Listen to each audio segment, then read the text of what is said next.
De l'examen national 2023, le problème. Donc, on va lire rapidement. Donc, pour le problème, c'était sur 11 points. Donc, vous devez le faire en 99 minutes, c'est-à-dire 1 heure et 39 minutes.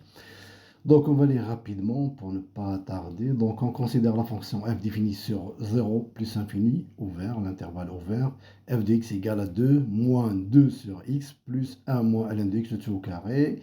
Sa courbe représentative, c'est CF sur un intervalle orthonormé OIG, l'unité égale 1 cm.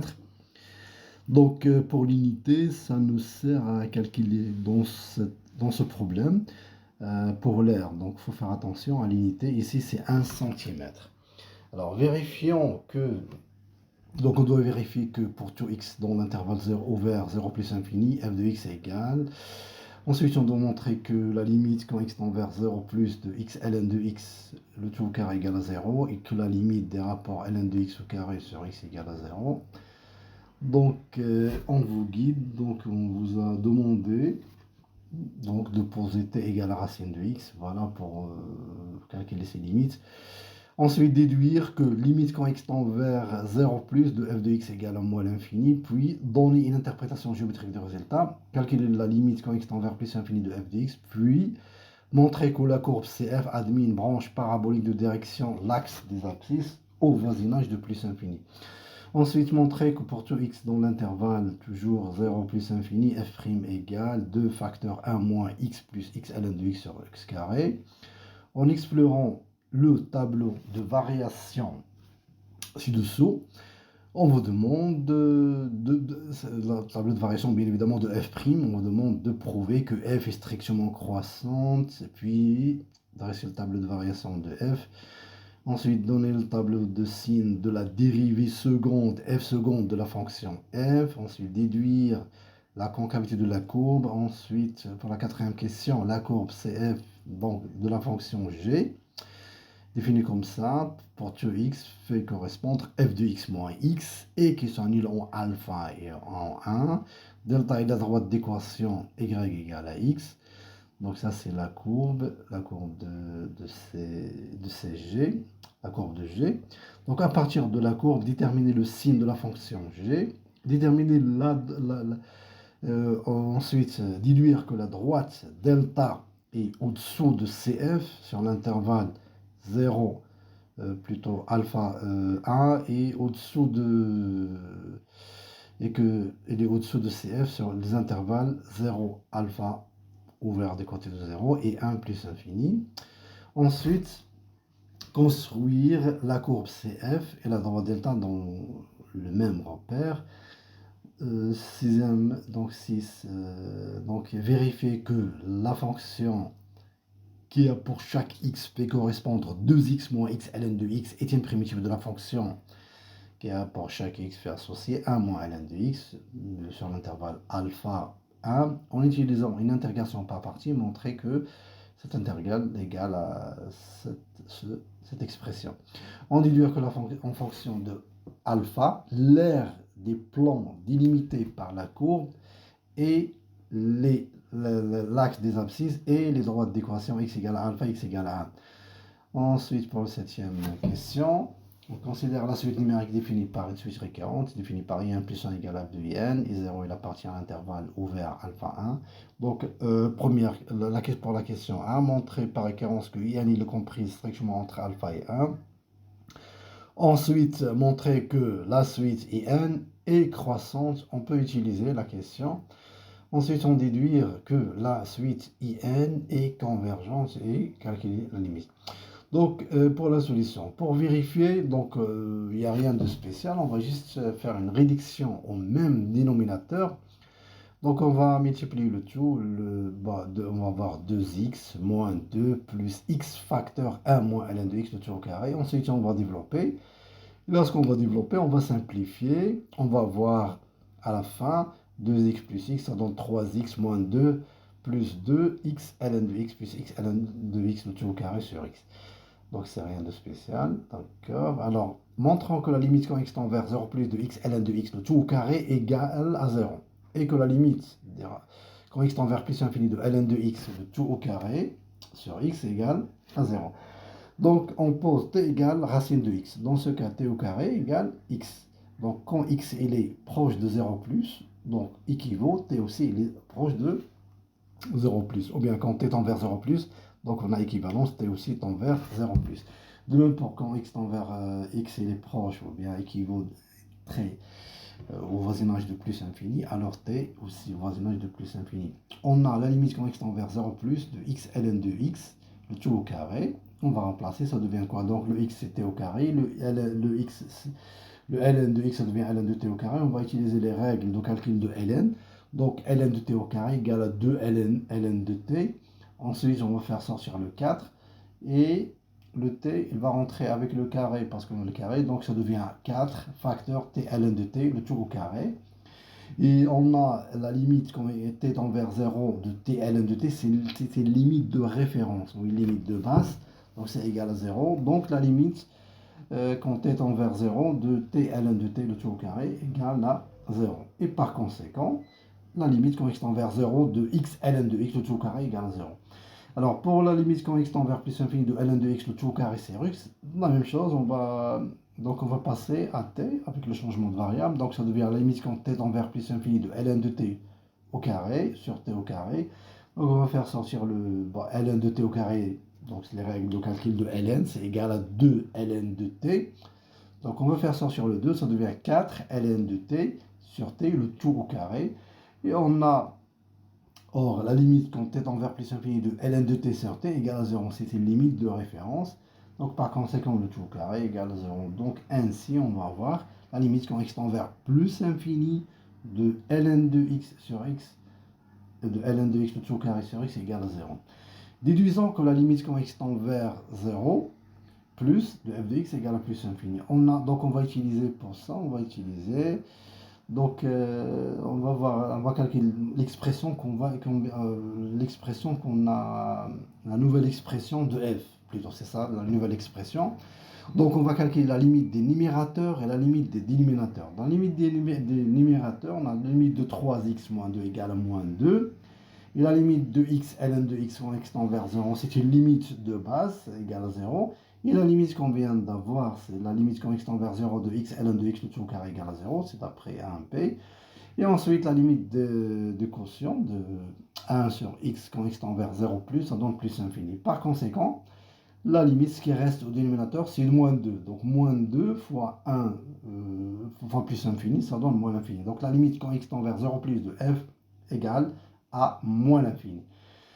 Interprétation géométrique de résultat. Donc, pour l'interprétation, on a limite quand x tend vers 0 plus de f de x égale moins l'infini. Donc, la droite d'équation x égale à 0 est asymptote verticale à la courbe CF. Ensuite, calculons la limite quand x tend vers plus infini de f de x. On a la limite quand x tend vers plus infini de f égale 2. On va utiliser l'expression de définition de f. Donc, c'est égal à 2 moins 2 sur x plus 1 moins ln de x tout au carré. On a la limite de 2 sur x quand x tend vers plus infini égale à 0. Et la limite quand x tend vers plus infini de ln de x égale à plus infini. Par conséquent, la limite de 1 moins ln de x tout au carré, c'est plus infini. Et la limite de 2 moins 2 sur x est égale à 2. Donc, par conséquent, on va sommer la limite, ça devient, la limite quand x tend vers plus infini devient, c'est plus infini. Alors, ensuite montrons que CF admet une branche parabolique de direction l'axe des abscisses. Pour cela, on a la limite quand x tend vers plus infini de f égale à plus infini. Donc, on devait forcément calculer la limite quand x tend vers plus infini de f de x sur x. Alors, pour la limite de f de x sur x quand x tend vers plus infini, on va utiliser la nouvelle expression de f. Donc, on va voir à la fin ce que vous voyez. On va voir, et ensuite, on va scinder, on va décomposer cette expression. On va avoir 3x moins 2 sur x carré et 2 ln de x sur x et ln de x au carré sur x.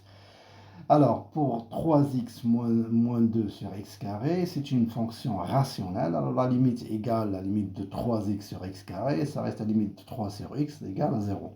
Et pour la limite quand x tend vers plus infini de ln de x sur x, c'était une limite de référence égale à 0. Et la limite ln de x tout au carré sur x c'est, on a déjà montré, c'était égal à 0. Donc par conséquent, par sommation, on va avoir la limite correspondant vers plus infini des rapports f de x sur x égale à 0. Donc à la fin, qu'est-ce qu'on a? On a la limite correspondant vers plus infini de f égale à plus infini et la limite des rapports f de x sur x égale à 0. Par conséquent, CF admis une branche parabolique de direction l'axe des abscisses au voisinage de plus infini. Alors, montrons que pour tout x dont l'intervalle 0 plus infini, f' égale. Donc, on va utiliser les règles de calcul. On a f, il est dérivable comme somme de deux fonctions dérivables, 2 moins 2 sur x, et 1 moins x, le 1 moins ln de x, le tout au carré. Donc, pour f', on va, la dérivée de 2, c'est 0. La dérivée de 1 sur x, c'est moins 1 sur x carré. Donc, avec le moins 2 fois 1 sur x carré, à la fin, on va avoir 2 sur x carré. Et pour la limite de ce, donc de 1 moins ln de x, le tout au carré, ça donne 2 ln de 2, 1 moins ln de x' fois 1 moins ln de x. On va utiliser les règles de calcul qu'on a appris, donc vous avez appris en cours. Alors, donc après simplification, qu'est-ce qu'on va voir à la fin? La limite de ln de x, c'est 1 sur x. Donc avec le, parce que on va avoir le moins, donc c'est moins 1, on a 1 moins ln de x, ça devient moins 2 facteur 1 moins ln de x sur x. Donc on va faire une réduction au même dénominateur, on va développer, on va voir à la fin, et ensuite on va factoriser, on va voir à la fin f' égale à 2 facteurs 1 moins x plus x ln de x sur x carré. Prouvons que f est strictement croissante sur 0 plus infini. Donc d'après le tableau de variation de f', on a 0 est une valeur maximale de f' sur l'intervalle 0 bêta. Donc f' de x est supérieur ou égal à 0, quel que soit x dans l'intervalle 0 bêta. Et on a f' est une fonction continue. Donc il est continu. Donc l'éma continue bien évidemment est strictement décroissante sur bêta plus infini, d'après le tableau. Donc l'image de cet intervalle c'est égal à donc on va inverser parce que vu que f' est décroissante, donc on va inverser, donc ça devient limite, ça devient ouvert des côtés à gauche, donc limite quand x tend vers plus l'infini de f' de x, f' de bêta. Donc à la fin on va voir l'image de l'intervalle bêta plus infini, c'est l'intervalle soumis ouvert à gauche 0 f' de bêta. Et f' de bêta est strictement positif, donc à la fin, on va avoir f' de x supérieur strictement à 0, quel que soit x dans l'intervalle 0 plus infini excepté de 1. Donc f' il va s'annuler seulement, en 1. Donc f' est strictement positif, il s'annule en un nombre fini, dans ce cas il s'annule seulement en 1. Donc par conséquent, f est strictement croissant sur 0 plus infini. Donc pour le tableau de variation, on a on a trouvé que f' il est positif, donc il s'annule en 1. Donc ça veut dire donc croissante. Donc la limite quand x tend vers 0 plus, on a trouvé déjà que c'était moins l'infini. Et la limite quand x tend vers quand x tend vers plus infini de f, c'était plus infini. Alors, pour le tableau de signe de la dérivée seconde, donc d'après le tableau de variation de f', on a f' est décroissante sur les intervalles 0, 1, ouvert à gauche, et bêta plus infini. Et f' il est croissant sur l'intervalle 1 bêta. Donc, par conséquent, f' croissant, ça veut dire que la dérivée de f', c'est-à-dire la dérivée seconde, elle est négative. Et quand f' elle est croissante, ça veut dire que sa dérivée, elle est positive. La dérivée de f', c'est f seconde. Donc par conséquent, on va avoir le tableau de signe de f seconde. Ça va être positif sur l'intervalle 1 bêta et négatif sur les deux intervalles 0, 1 et ouvert ouvert à gauche et l'intervalle bêta plus infini. Alors, divisons la concavité de la courbe et les points d'inflexion, ou bien les abscisses des deux points d'inflexion. On a d'après le tableau de signe f seconde, tableau de signe de f seconde sur l'intervalle 0 plus infini, CF il est convexe sur l'intervalle 1 bêta et concave sur les deux intervalles 0, 1 et bêta plus infini. Donc, puisque f seconde, qu'est-ce qu'on a? F seconde, il s'annule en 0 et en bêta et change de signe. Donc, on en déduit que CF admet deux points d'inflexion qui sont 0, deux points d'inflexion qui sont les points d'abscisse 0 et bêta. D'accord? Alors, pour le tableau de concavité, on va faire un résumé de ce qu'on vient de dire. Donc sur l'intervalle 0, 1, la fonction, plutôt la courbe CF, elle est concave. Sur l'intervalle 1, bêta, il est convexe. Et sur la courbe, sur l'intervalle bêta plus infini, il est concave. Les points d'inflexion sont les points d'abscisse 1 et d'abscisse bêta. Déterminons le signe de la fonction g sur l'intervalle 0 plus infini. À partir de la courbe CG, à partir de la courbe CG de la fonction g sur l'intervalle 0 plus infini, on a CG, il est au-dessus de l'axe des abscisses sur l'intervalle alpha 1, il est au-dessous de l'axe des abscisses sur les intervalles, c'est les deux intervalles 0 alpha ouvert à gauche et 1 plus infini. Donc on en déduit par conséquent, quand le CF il est au-dessus de l'axe des abscisses, ça veut dire que G il est positif, et dans le cas contraire, il est négatif. Donc déduisons que la droite delta il est en dessous de CF sur l'intervalle alpha 1 et au-dessous de l'intervalle, au-dessous de CF sur les intervalles 0 alpha et 1 plus infini. On a G de x égale f de x moins x, et delta est la droite d'équation. Et d'après la question précédente, g de x il est supérieur ou égal à 0, et g de x est égal à quoi? Égal à f de x moins x. Donc par conséquent, f de x il est supérieur ou égal à x sur alpha 1. Et f de x il est inférieur ou égal à x sur les deux intervalles 0 alpha ouvert à gauche et l'autre intervalle c'est 1 plus infini. Ou bien on écrit comme ça pour x dans l'union. Alors donc la droite delta, il est par conséquent la droite delta il est au-dessous de CF sur l'intervalle alpha, alpha 1 et il est au-dessus de CF sur les deux autres intervalles 0 alpha ouvert à gauche et 1 plus infini. Pour la construction, donc pour la construction c'est le résumé de ce qu'on vient de faire, c'est un tableau de bord. Donc, qu'est-ce qu'on a? F', il s'annule en 1. Donc, on commence par... donc, on a une tangente horizontale au point d'abscisse 1. Et l'ordonnée, ça va être aussi f de 1, c'est 1.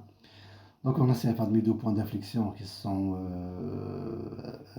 d'abscisse 0 et bêta. C'est-à-dire, dans ce cas, donc f, sans changer de monotonie, ça veut dire que les deux tangentes vont traverser la courbe au point d'abscisse 0. Et c'est une erreur, c'est pas au point d'abscisse 0, mais c'est plutôt au point d'abscisse.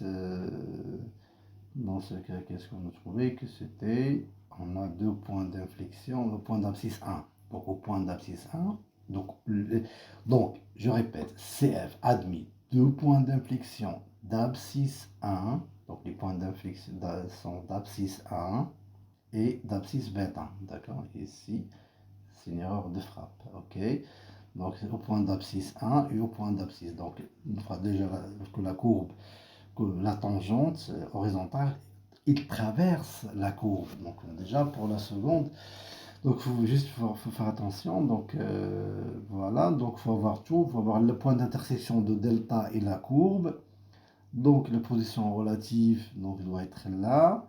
Donc au point, voilà, la branche parabolique de direction l'axe des abscisses, l'asymptote x égale à 0, au voisinage de 0 plus, à droite de 0 plus.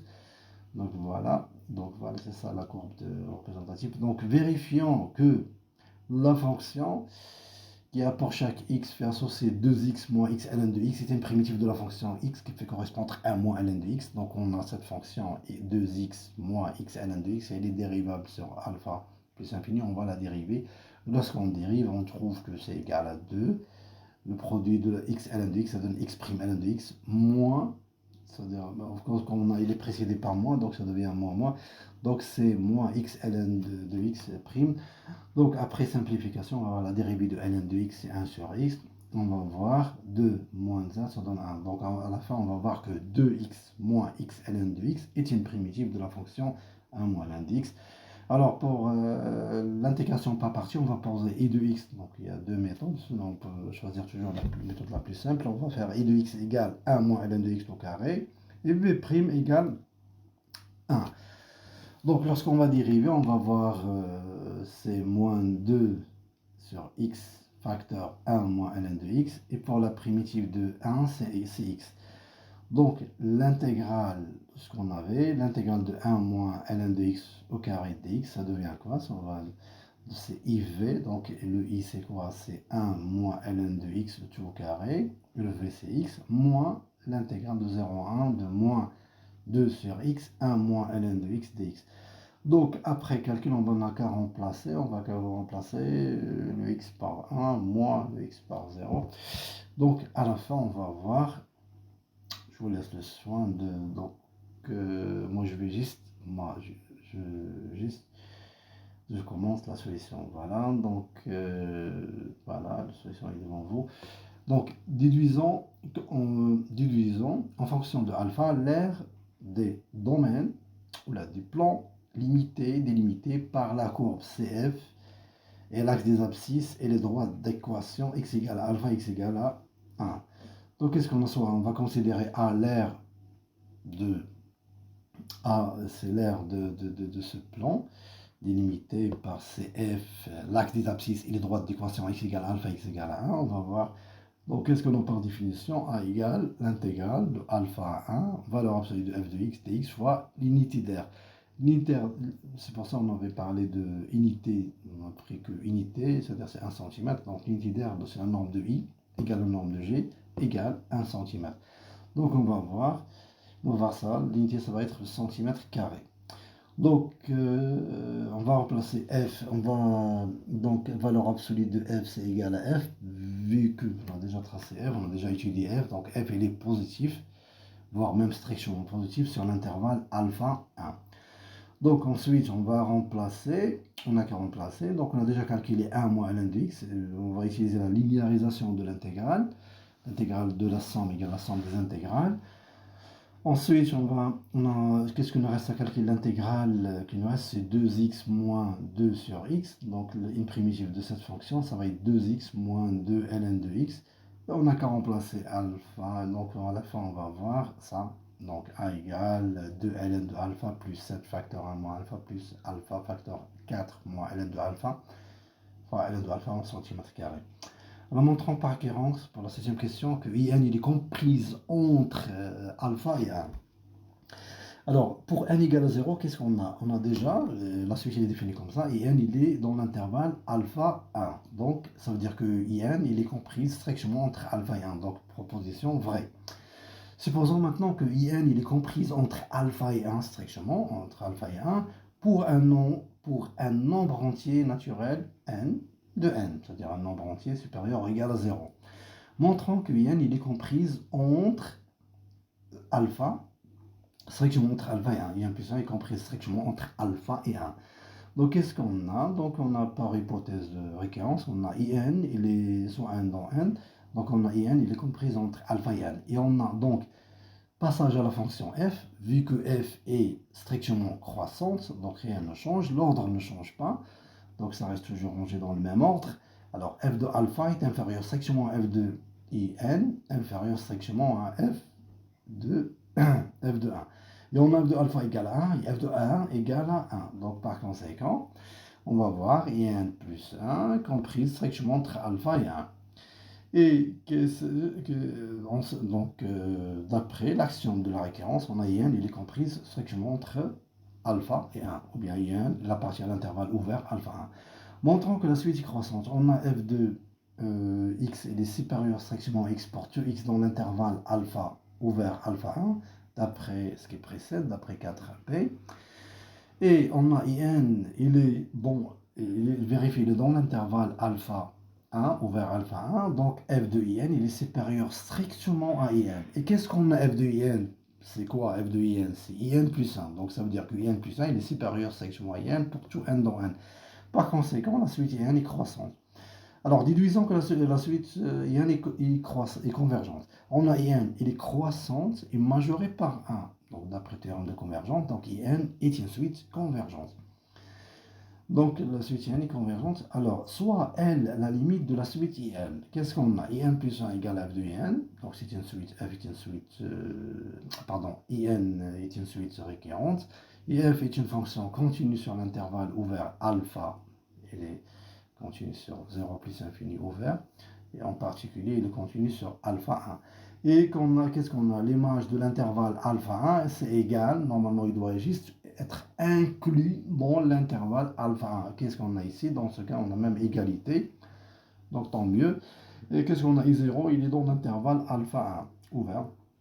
Donc la limite L est par conséquent est solution de l'équation f de x égale à 1. Donc f de L, la solution de l'équation f de x égale à x. Donc f de L égale à L, c'est équivaut, d'après ce qui précède, donc le point d'intersection de CF avec, la droite delta, ça va être c'est alpha et 1. Donc L égale à alpha, ou bien L égale à 1. Or, la suite IN, elle est croissante, donc IN, il est minoré par le premier terme, minoré par son premier terme, I0. Et on sait que I0, il est strictement supérieur à alpha, il est dans l'intervalle alpha 1. Donc par conséquent, la limite de IN va être strictement supérieure à alpha, parce que la limite de IN, il va être supérieure ou égale à I0. Et I0, il est supérieur strictement à alpha, et par conséquent, la limite de IN ne peut pas être alpha, c'est la limite de IN, c'est bel et bien 1. Bon courage.